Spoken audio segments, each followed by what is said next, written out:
I know. Hey, I know. There's something about that unmerited favor. I didn't deserve it, but you did. Ooh, something about God's grace. Yeah. And other forms of systemic injustice. The Festival of El Levante says provides an opportunity for artists to mobilize their audiences through their songs and music to stir up the collective consciousness and commitment to progressive action. Singing has always been one of the ways that our poets and our prophets have voiced their lament and outrage against injustice. It has also been one of the ways that our poets and our prophets have expressed hope and consolation in better and brighter days to come. In the text, the psalmist articulates a similar sentiment.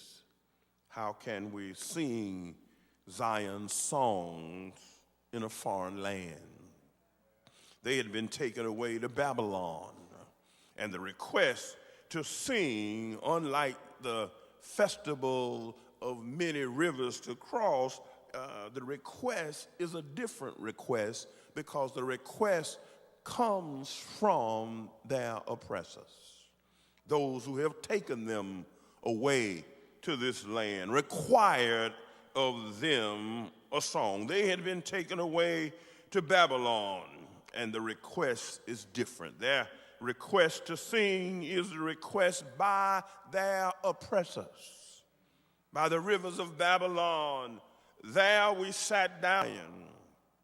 We hang our harps upon the willow trees in the midst thereof, and there they carried us away captive and required of us a song to make them happy. Sing us one of the songs of Zion. After more than 400 years, America is still a strange land to us. More than 400 years we have been in this country, and somehow the country does not treat us like we are citizens of the land.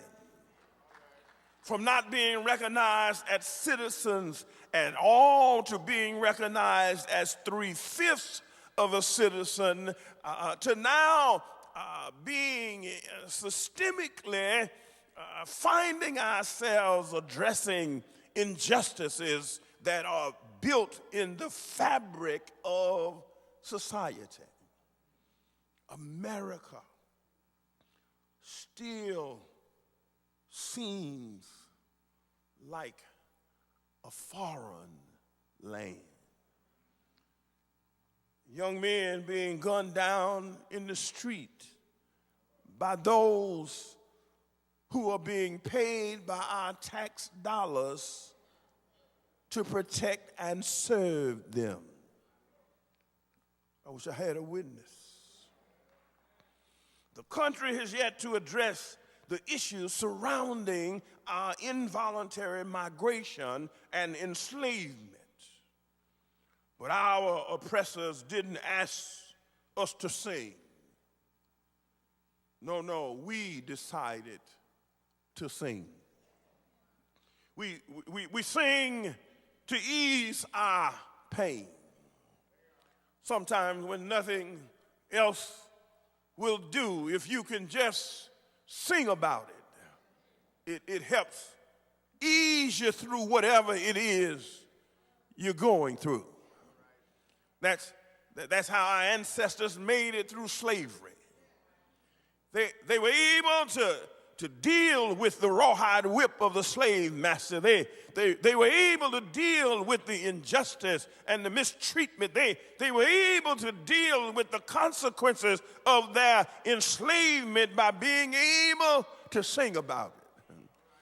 Up above my head, I hear music in the air. Yes, there's a God somewhere. Soon and very soon, we are going to see the King. Swing low, sweet chariot, coming for to carry me home. We were able to sing about it. And I declare it eased our pain. Hebrew Bible scholar Walter Brueggemann says that singing is cathartic. It helps you get through whatever it is that you're going through. I didn't quite understand it, but I remember on many occasions waking up in the morning, getting ready to go to school down in Alabama, and I'd hear my mother singing Amazing Grace.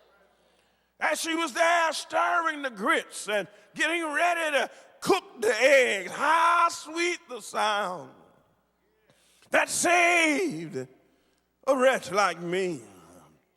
I didn't think much of it then when I'd hear the words, precious Lord, take my hand. Lead me on and let me stand. I didn't think much about it then.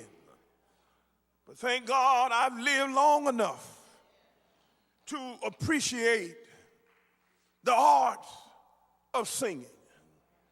It eased the pain that we were dealing with. It helped us cope, and it helped us go through whatever it was that we were facing. We sing to critique and to cope with the conditions of our new world experiences of systemic injustice. The psalmist says in verse 5 that they could sing in a foreign land. They were challenged when asked to sing by their oppressors. Their response was, how could we? How could we sing under the oppressive hands of the Babylonians? How could we sing when we be taken away from our homeland? How could we sing when we no longer had determination of our future? Being told when to lay down and being told when to get up and being told what to do all day long. And yet you want of us a song to make you happy. How can we sing under these circumstances? But the psalmist responds and shares with them and saying, even in the midst of captivity, even in the midst of pain, even in the midst of despair and disappointment and exhaustion, you can still sing. Oh, I wish I had a witness.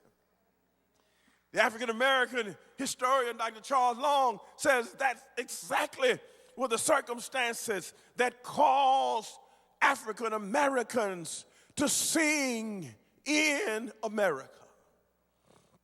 Those were the circumstances that gave birth to the jazz. Those were the circumstances that gave birth to new forms of music, gospels. Those were the circumstances that gave birth to the spirituals and the blues. Oh, I wish I had a witness. Sometimes you just have to sing about it. Sometimes you can just be down so low, if you don't sing about it, you don't feel like getting up. And that's what the blues is all about. And every now and then, that's why I have to play them. Sometimes you feel like nobody loves you but your mother. And she could be jiving too. I can't say it any better than B.B. King said it. He said it. Then Bobby Bland said it like this. They call it Stormy Monday. Yeah. But Tuesday just as bad.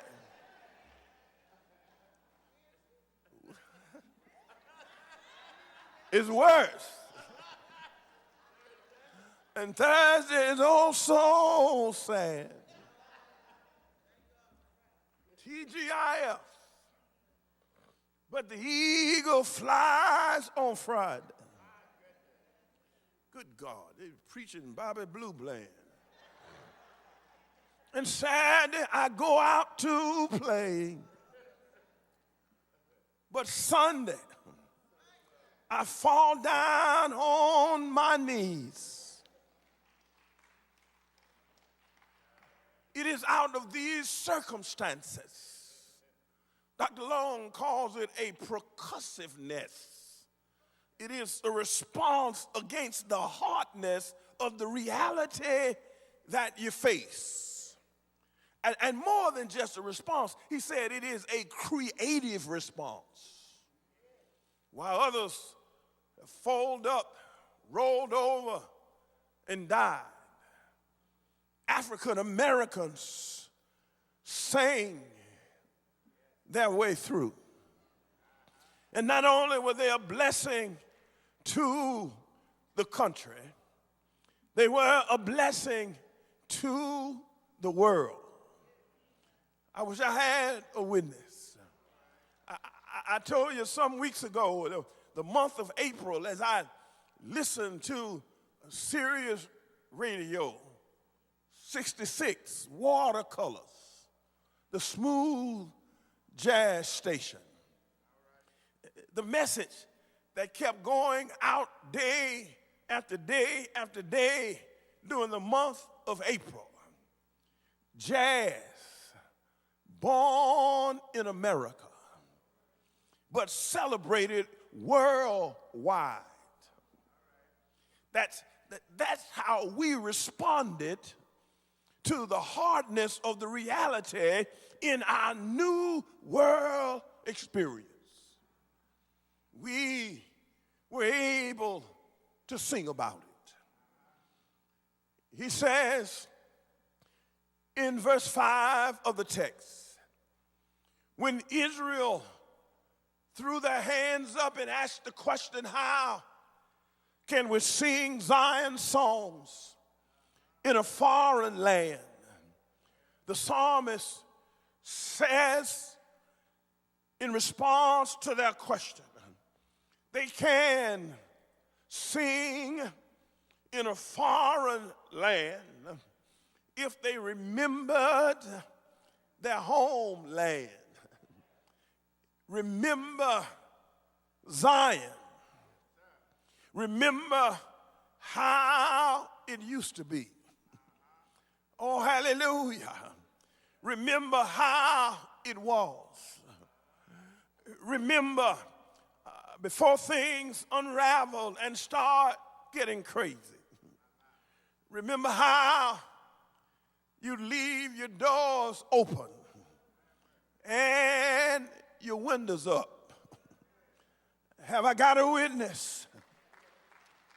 Remembered how when you ran out of sugar or you ran out of flour,